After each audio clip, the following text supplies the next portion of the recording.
Hi, I'm Natasha and I'm a yoga teacher. I've been teaching Hatha Yoga since 2006 and I teach on average 10 classes a week made up of one-to-one students and also classes. I teach a lot of people with bad backs and also a lot of runners, so they are my particular kind of passions really.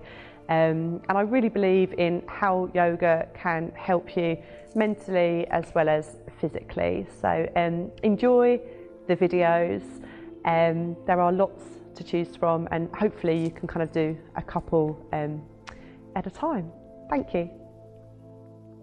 So this is a 10-minute down dog sequence. As any kind of regular yogi will know, down dog is a staple of every yoga class. And it stretches and it strengthens pretty much the whole of the body. So to approach down dog, it's good to begin in hands and knees position or tabletop. So you're looking to have your hands underneath your shoulders, your back flat, and your knees underneath your hips. So a lot of people struggle with their wrists when they first start doing yoga. Really, really common. So a couple of things will help. One is having your hands a little further forward, so it takes that pressure off of those wrists.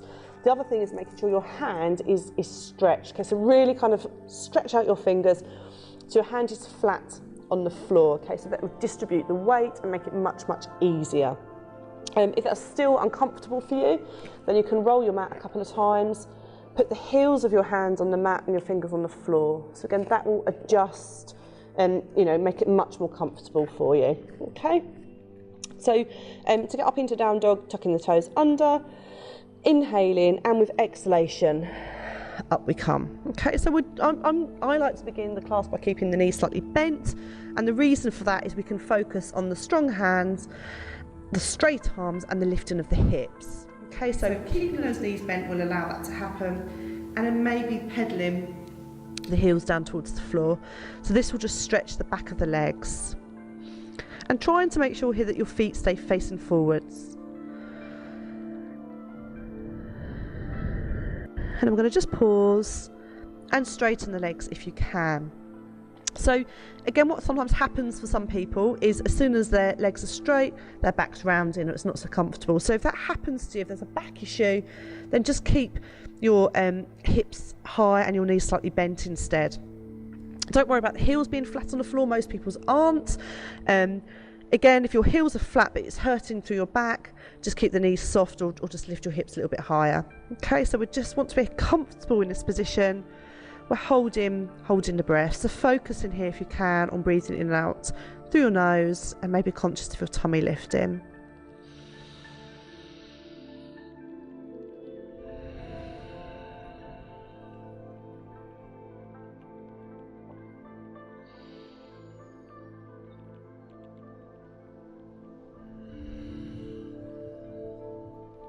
And then inhaling, hands and knees.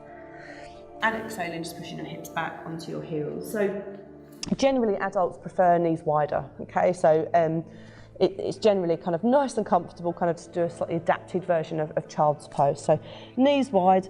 Ideally the head is on the floor with the elbows lifted and the arms forward. If, however, you're not comfortable with the head like that, and I don't like it personally, then just fold your arms and rest your head on your folded arms instead. And you can have a little kind of wiggle in this position as well, just stretching out that back. And then from here we're going to inhale again and hands and knees. So we're going to just go between cat and cow stretch, just stretching that back a little bit more. So again, if your wrists are getting tired, maybe just walk your hands further forward. And breathing out and down, so angry cat, that chin to the chest, tummy in. Remembering exhalations longer.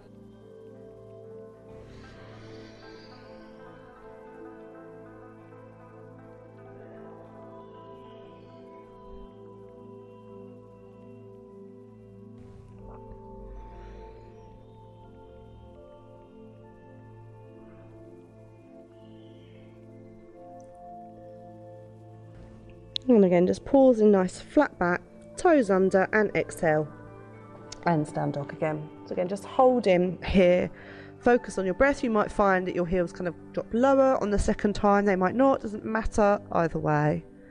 Again, what we do want is flat, strong hands and feet facing forwards.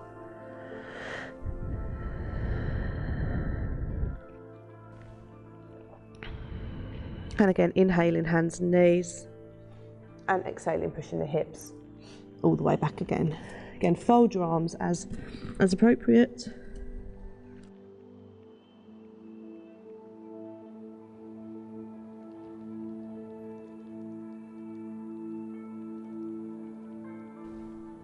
And then just move into hands and knees again. So we're going to just do a few planks here. So tall plank, so really good for the shoulders and the top of the body, and strengthening the whole really of the kind of the core as well, and your back. So starting at the front of your mat, so just moving towards the front. Again, just making sure, even more important as a stronger pose, the hands are spread nice and far apart. Right leg all the way behind and the left leg. So conscious here of not sticking your bottom up, so it's not a down dog at the moment, and we're not hammocking through the hips, not dropping down too low because that'll put pressure on your back. So just thinking about a nice straight back. If you feel you need to protect your back more, you can squeeze your bottom if you need to, okay? So just thinking here, exhaling and holding, and then when you're ready, breathing in, and then as you breathe out, we're just lifting the hips up. So try not to move your hands or your feet. Don't fiddle here, okay? So it's a longer position, so you might feel it more through your calves now. And when you're ready again, exhalation and back down. Okay, so again, just nice and strong through your centre. Exhaling again and moving.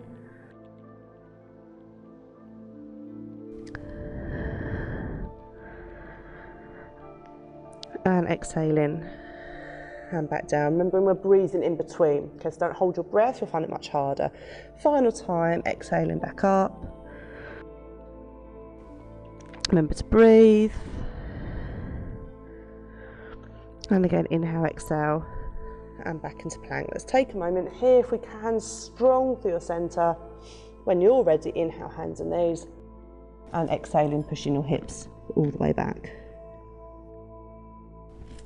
Again, just rest your head.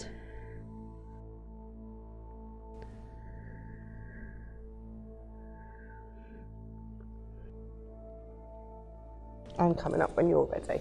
So the other thing we can do in down dog is we can work the shoulders more. So this will kind of work your body more for the bigger poses, such as kind of peacock and all the kind of really elaborate arm balances. So again, it's a shorter position more, it's harder for those shoulders, okay? So again, shallow down dog this time, so hands and knees up, and then inhale and exhale again, and we're dropping down here. So it's harder through the shoulders, it's still really, really strong, and then breathe in, and up we come.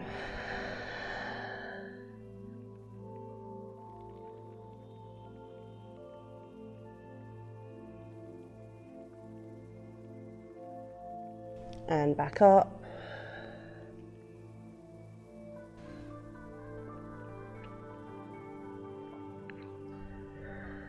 And inhaling and exhaling again and back down.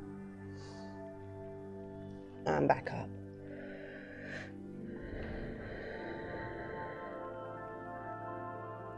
And when you're ready, inhaling hands and knees.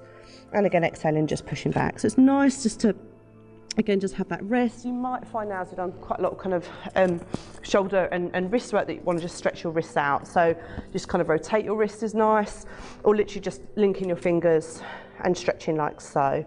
We'll just kind of stretch those wrists out so you can kind of go further forward with one side and then further with the other.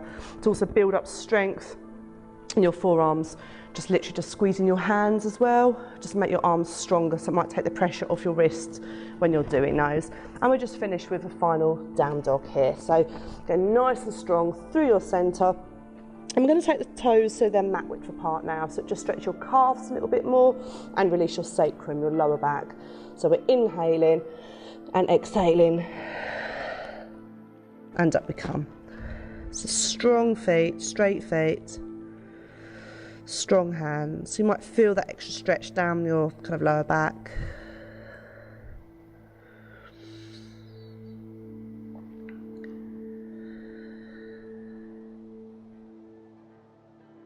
and then inhaling hands and knees. And again, let's just exhale and push back and just take for as many breaths as you want to. Thanks for watching the video. I hope you've enjoyed it. There are quite a few to choose from, so it might be really nice to do a sequence of 3 or 4 each day if you possibly can.